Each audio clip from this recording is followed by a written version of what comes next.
to all of you. Today we are going to start the topic how to calculate the time. I already sent to you the material which is very necessary for all of you to read and understand, but here I am going to explain to you how to calculate the time. But before understand the calculation of time, you must have to learn about the revolution of the earth. So look at here. This is the diagram of the revolution of the earth. There are 4 phases of the earth. Out of these 4, these 2 phases are very important.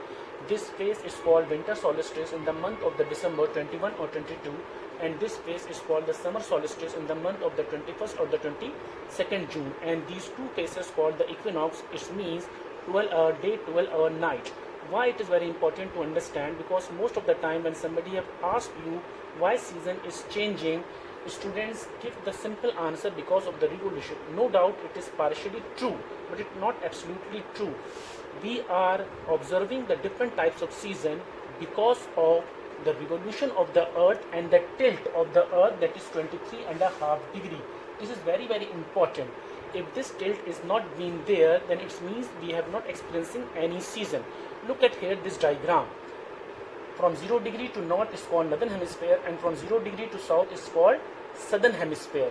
If one start moving from 0 degree to north in the winter solstice, we observing shorter day, and if you start moving from 0 degree equator to the south, the day will become longer and longer, because this southern hemisphere is toward the sun, and while the northern hemisphere is away from the sun.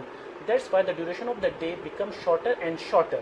When this earth revolves and reach to this point, when the northern hemisphere is toward the sun and the southern hemisphere is away from the sun, so the northern hemisphere start receiving the sunlight while southern hemisphere is away from the sun. That's why over the southern hemisphere there is a winter, and over the north there is a summer.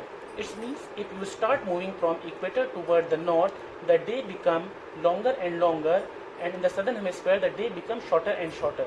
If you reach to this point, the northern pole, the day should be of 24 hours. That's why most of the time we call 6-month day and 6-month night. It is very important for all of you to understand why day become longer and day become shorter.